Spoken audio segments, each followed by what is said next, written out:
You are invited to a murder. A stranger lies dead in Arlington Grange. There are 6 suspects, but which one is the killer? Could it be Mrs. Peacock, lady of the manor and beautiful society hostess? Perhaps Colonel Mustard, military hero and intimate family friend? Is Reverend Green a saint or sinner? Is it Professor Plum, a man with a degree of suspicion? Miss Scarlet, Mrs. Peacock's glamorous stepdaughter? Or Mrs. White, loyal housekeeper and devoted confidant?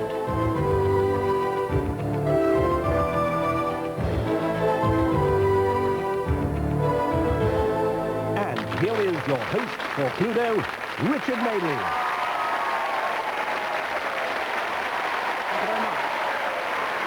Thank you, good evening, and welcome to Cluedo, where we're about to conduct a murder investigation and track down a killer. Now, if you think you've got what it takes to be a successful sleuth, then you can prove it in the next half hour as you try and unravel the mystery of a murder at Arlington Grange. And you can pit your wits against our celebrity studio detectives, who are, from TVAM, newsreader Lisa Aziz, and from The Bill, Detective Constable Tosh Lyons, Kevin Lloyd. And here to challenge them, we have children's television presenter Jenny Powell and Daily Mail society columnist Nigel Dempster. And good luck to both teams tonight. Now, Cluedo, of course, tests your powers of logic and deduction. You have to work out who committed the murder, with which weapon, and in which room. And at the end of tonight's programme, there'll be an extra bonus for viewers at home. There's a chance to win a thrilling murder mystery weekend if you can answer a very simple question based on tonight's case. So please concentrate very hard on all the evidence that you're going to be seeing, starting with these important early clues. Now, we do know that the murder was committed with one of these 6 weapons. Was it the knife, the billiard cue, the curtain cord, the insecticide, the carving fork, or the gun? I can also reveal that the murder was committed in one of these 6 rooms. Was it the dining room, the drawing room, the billiard room, the library, the kitchen, or was it the study? All right, let's now examine the crucial evidence so far, the events leading up to the murder itself. Mrs. Peacock is playing host to a journalist who's promised to write an article that will make Arlington Grange extremely famous.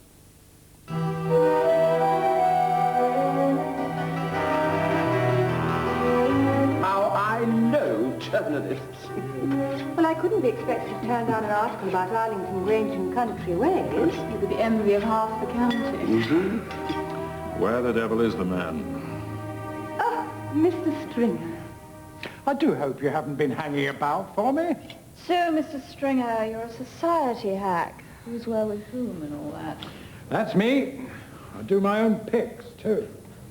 Very lucrative. Mrs. Peacock, to your lovely house and to our collaboration.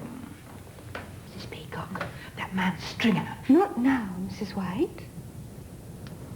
No, thank you. You're not usually so standoffish, from what I've heard and seen. What exactly do you mean? Holiday snaps.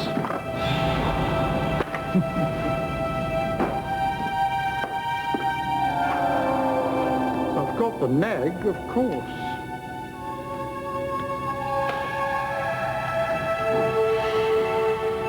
What exactly do you want? You'll find out later. You know where my room is? Hmm? Don't bring that. You might do a chap an injury. No scientific proof, only fate. God does not exist. Finish.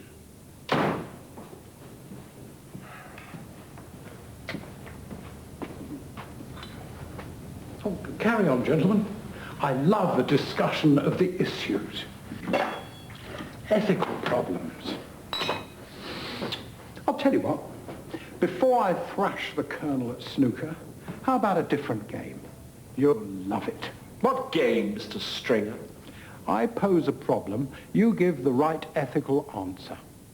Easy one first. Yours, Colonel. Go on. Gulf War. Undercover operation goes very wrong. 6 of our non-existent chaps, all Sten guns and balaclavas, get taken alive. Delivered back to our own HQ, missing parts and mercifully dead. So war's not very pretty. The CO who cocked it up and covered it up gets a gong. Now, is that right, ethically, Colonel? How about a scientific one?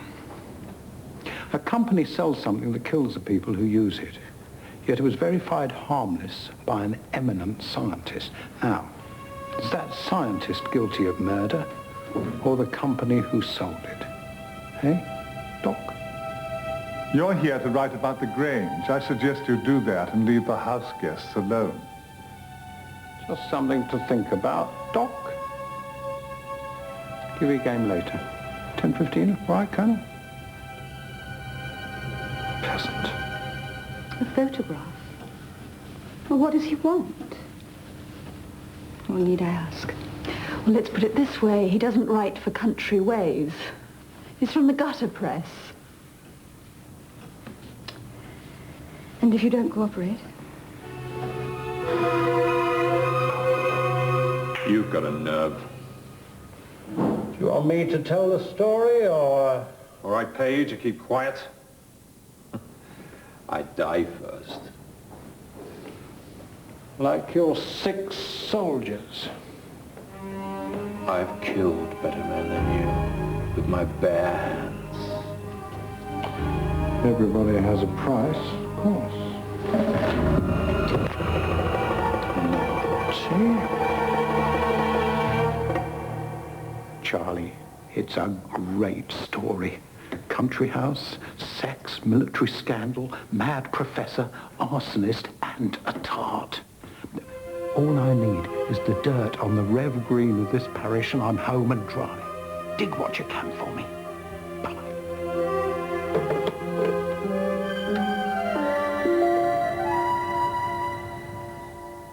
Aha! Start the day with the hair of the dog. Nice drop. Funny finding you here. Don't know what you mean. Your former mistress died in that fire. Arson, wasn't it? I was court reporter. I was innocent. Not what the police thought. Mrs. Peacock know about the fire, does she? Insured, is she? I was innocent. Of course you were. Still, you know what they say, don't you? Eh? There's no smoke without fire. Oh, I'm sorry. Tactless of me. Everybody at church? Except the professor. He doesn't believe. Does the vicar? I beg your pardon. A bit of a gambler, I hear. Up to his ears at the bookies. Do you take delight in upsetting people, Mr. Stringer? Liars and scandalmongers have made his life hell in the past. Now, calm down. I heard something else about the Reverend and his, shall I say, penchant for the mature ladies of this parish. Wouldn't want that little story to get out there, would we? Hmm?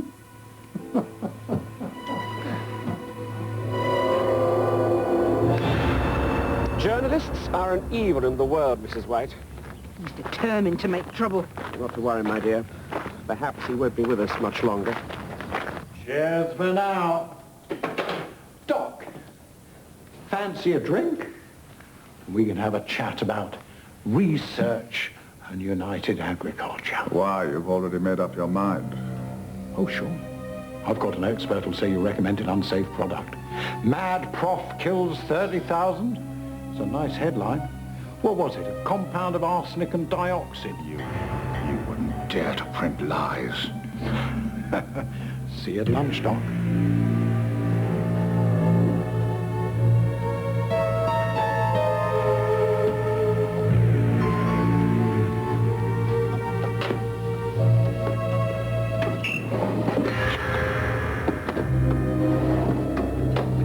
Good prayer, was it?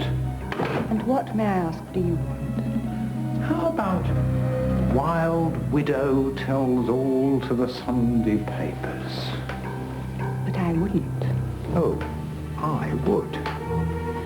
Juicy stuff if I write it. 10,000 not. think about it while I call my editor.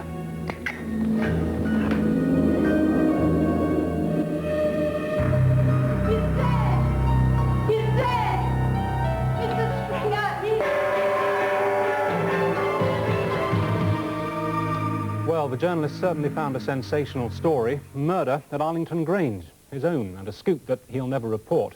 But who killed David Stringer? Only 2 people in this studio know that. I'm one of them, and the other, of course, is the murderer, who is one of these 6 suspects. Was it Colonel Mustard to hide his Gulf War guilt? Mrs. Peacock feared a scandal, but could she kill? Did Miss Scarlet prove a fatal attraction? Did Mrs. White have a burning desire to bury the past? Did the Reverend Green take a gamble and silence Stringer? Or did Professor Plum stop at nothing to stop the press? So there they are, our 6 suspects, 6 possible murder weapons, and of course 6 possible rooms. So, studio detectives, based on the evidence that you've heard so far, I want your gut reactions as to what the weapon was, where it happened, and of course, who the killer is. Over to you, Lisa. Okay, well, our gut reaction, we think that the murder happened in the kitchen. We think the murder weapon was the paper knife, and we think the murderer is Miss Scarlet. All right, calm yourself, because we've got a long way to go, but I want to move on to a second gut reaction now from Jenny and Nigel. Well, now that everyone knows how we gossip on this earn our living, we think it happened in the kitchen. Yes, the murder weapon was the insecticide. And the villain is Professor Plum. Professor Plum. A slightly more popular choice, but we move on now to round 1, where our studio sleuths can actually cross-examine all 6 suspects. And do remember at this stage that only the murderer can lie. All the others must be telling the truth. So, Lisa and Kevin, would you please start the cross-examination? Thank you. Miss Scarlet, hello. Now, the first time we saw you on the morning of the murder, you were banging the gong and shouting murder. Yes, I just found the body. Yes. Can you tell me exactly what you were doing before you found the body? Yes, after church, Colonel Mustard insisted that we talk, and I explained the ghastly situation with Stringer. Then Mrs. White asked me if I would fetch everyone for lunch, and that's when I found the body. Thank you very much. Yes, it sounds reasonably convincing. Jenny and Nigel, your question, please. Reverend Green, coming back from church, where you'd no doubt given a thumping great sermon. Indeed, I had. You were talking to Mrs. White. What did you exactly mean when you said that Stringer wouldn't be with you for much longer? Well, after my thumping good service, I was talking to Colonel Mustard about the situation, which none of us were very pleased about. We talked it over and decided, in fact, Colonel Mustard decided that he would actually run him off the estate that afternoon, and that's exactly what was going to happen. All right, let's move back to Lisa and Kevin. Your next question, please. Colonel Mustard this time, you actually look very upset, I didn't even say murderous even, when Mr. Stringer kept revealing more and more about the undercover operation of yours that went quite badly wrong. We'd like to know, where were you and what were you doing on the morning of the murder? Well, I'd just come from a very upsetting conversation with Vivian in the drawing room. And then I went to see Mrs. Peacock in the study, wasn't it, darling? Study. Yeah. And we tried to work out how we could get rid of this monster. And then we heard of his demise. Heard of his demise. I was sorry I wasn't there, actually. All right, back to Nigel and Jenny. Okay, Professor Plum. When you were having your disagreement with Stringer, you were in the library and you picked up a bottle of wine and you looked at it. Did you take a drink from it? No, I was about to take a drink from it, and then I caught sight of the label and, of course, realized that Stringer had an execrable taste in wine. Wanting desperately to have a glass of wine, I went to the dining room in the hope that perhaps there might be something acceptable there. Well, he is a bit of a wine buff. All right, let's finally move back to Lisa and Kevin. Mrs. Peacock, can you tell us, please, what was a gun doing in your desk drawer in the study? It's not an everyday household thing, is it? No. No, it's not at all. When my husband, Jack Peacock, died many years ago, I was alone in the house. Well, I was alone, 3 ladies were alone in the house. And it was actually Mike, Colonel Mustard, that on one of my birthdays he bought me that gun. And I do feel that there is a sense of protection in our house by dint of the fact that I have it there. Just protection. And the last cross-examination question, please, again from Nigel. Mrs. White, you hinted, or it was hinted by Stringer, that you'd had an affair with the Reverend Green. Would you kill for love? Please. I can't believe that's a serious inquiry to find out who killed your colleague, Mr. Dempster. Simply looking for salacious gossip as far as I can see. I'm sorry, Mrs. White, I have to step in here. Would you kill for love? A woman of my age has no need to kill for love. All right, we've now heard from each of our 6 suspects, so now our studio detectives here must make their deduction. Now, the best thing, of course, for them to do is to make a completely correct one, 3 out of 3. But the second best thing for them to do is to get all 3 wrong, none out of 3, because that way we can actually eliminate a room, a weapon, and a suspect from these inquiries. So, Lisa and Kevin, I want you to tell me in which room David Stringer was killed, what weapon was used to kill him, and, of course, who the murderer was. We think the murder was committed in the kitchen with a paper knife, and I'm afraid we still think it was Miss Scarlett. Scarlett's still in the frame for you. Now, why do you think that? Well, actually, we didn't find her very convincing when she came to announce the murder. We think she was actually covering up that she had done it. Let's move across to Jenny and Nigel. Jenny seemed to point out that Miss Scarlett was coming out of the billiard room, so we'd like to change from our gut reaction. Yes, from our little map we've got here. Billiard room, yes. but you still think, don't you? Insecticide. And therefore it must be... Professor Plum. Okay. just tell me why you still think Professor Plum's the guilty man. Well, Jenny points out, you see, this is women's intuition. She said that he's got the most to lose from this appalling, blackmailing journalist. All right, thank you both very much indeed. Let's just now go back to Lisa and Kevin and remind ourselves of your deductions. You felt that the room where the murder was committed was the kitchen. It was done with a paper knife, and that Miss Scarlett is the killer. Well, I have to tell you, you're completely wrong on all 3 counts. And let's just recap again on what Jenny and Nigel deduced at this stage. They think the murder was committed in the billiard room. The weapon, such as it is, was the insecticide, and that Professor Plum is the guilty man. I can tell you at this stage that you have 2 out of 3 of your guesses right. So, Jenny and Nigel are getting close, but we've also made an elimination. We can now definitely rule out the kitchen, the paper knife, and of course, Miss Scarlett. Miss Scarlett, I'm glad to say, you are now completely in the clear. And there we have to leave our investigation for a few moments, but we will be back to find out who killed David Stringer. So please join us after the break. Thank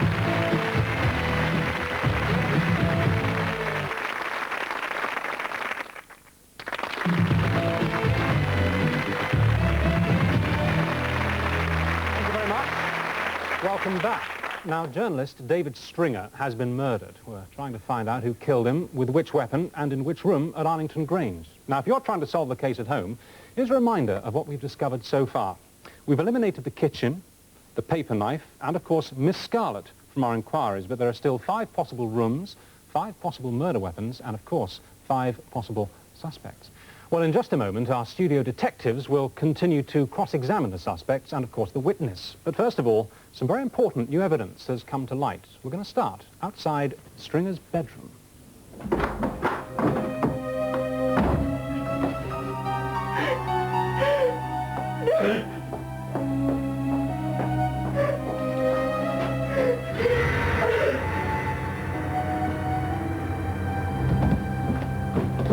Professor! Oh, I noticed some aphids on the roses. To tell the truth, I'm trying to evade that damn journalist. Troublemaker. I tried to warn Mrs. Peacock about it. I don't want to talk about it. You'll excuse me, I've got work to do. Photographs! Well, it was over a year ago. How can you be so stupid? Well, that's why I had to go to his room. We're gonna go kill him.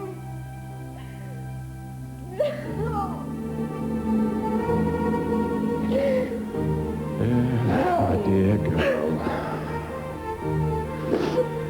Look, we're both grown-ups, you and I. Hey, I'm not exactly spotless myself. But he'll pay for it. I'll deal with him, my dear. Well, what do you think at home? Incriminating behaviour or innocent actions? Well, here in round 2, our studio sleuths can put this extra evidence to use as they cross-examine any suspect or witness, of course, that they wish. Each question and answer must be followed immediately by a deduction. So we're going to start straight away with Lisa and Kevin. Yeah, Professor Plum, when you left the kitchen on the morning of the murder, did you take anything with you? Not that I remember. Stringer was rather overpowering. I think I was counting the washing up liquid or something like that, and I noticed there was a bottle of Bovril in there. No, I didn't take anything. Not a thing? Not a thing. He says you left empty-handed. Would you like to make a deduction, please? Actually, Yes. I think we've changed our minds quite dramatically. We've had a rethink. Mainly because we got the other lot totally wrong. Absolutely. We think the murder happened in the dining room. We think the murder weapon was the insecticide, and we go along with Nigel and Jenny. We think the murderer is Professor Plum. Because he looks very sinister. Well, let's just remind ourselves. Lisa and Kevin, you said the dining room, the insecticide and Professor Plum. And I can tell you at this stage that 2 out of those 3 deductions are correct. Well done. Thank you. Nigel and Jenny. Yes. Got a question for Mrs. White. When you were in the kitchen with Professor Plum, and he was fiddling around in the cupboards, did you notice where the bottle of wine was? Which bottle of wine? Well, in an earlier shot, we saw that the wine and the insecticide were appealingly close together. I don't have any memory of a bottle of wine. I mean, that man had bottles of wine everywhere. I'm glad someone stopped him before he drank the house dry, quite frankly. But I don't remember a bottle of wine in the kitchen. You really can't remember? No, I'm sorry, I can't. Well, despite that negative answer, you still have to make a deduction. Have a go. I think Jenny's cottoned on to the actual modus operandi of the murder. Yes. Library. The murder potion was the insecticide, and the murderer was Professor Plum. Well, that's a very interesting set of deductions. Can I just ask you why you've made them? Well, because the last place we saw the bottle of wine was in the library. And we presume that Stringer just nipped back for a quick drink on the sly, because journalists do drink a lot. I'm afraid they do. You say you think he poisoned the bottle. Well, I can tell you that it was the library, and it was the insecticide, and it was Professor Plum.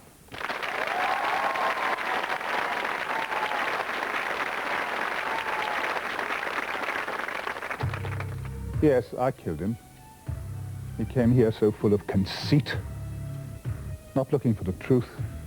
He would lie, cheat, and threaten for a lurid headline.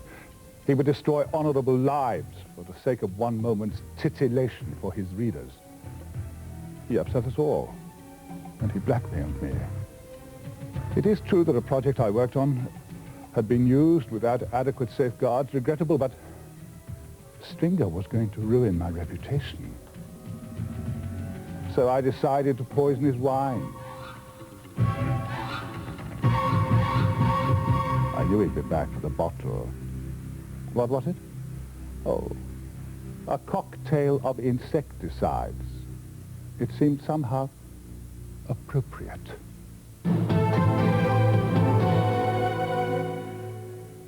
So, it was Professor Plum who murdered David Stringer in the library with the insecticide. My apologies have to go to the other 5. You're all, of course, cleared of suspicion and free to leave this place without a stain on your character. And, of course, our congratulations go to Jenny and Nigel, who played a wonderful game. And, of course, commiserations to Lisa and Kevin. You did very well, but just not well enough. And well done for playing Cluedo. Thank you. Right, well, I hope you've enjoyed playing Armchair Detective this evening. If you'd like to win a murder mystery weekend, then please stand by for details of our special telephone competition coming up in a second. We'll be back, of course, next week with another murder to solve. But for now, from all of us here on Cluedo, it's a very good night to you. Good night.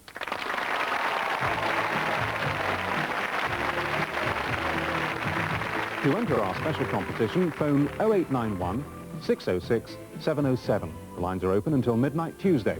Just answer a simple question based on tonight's programme, and you could win a murder mystery weekend for 2.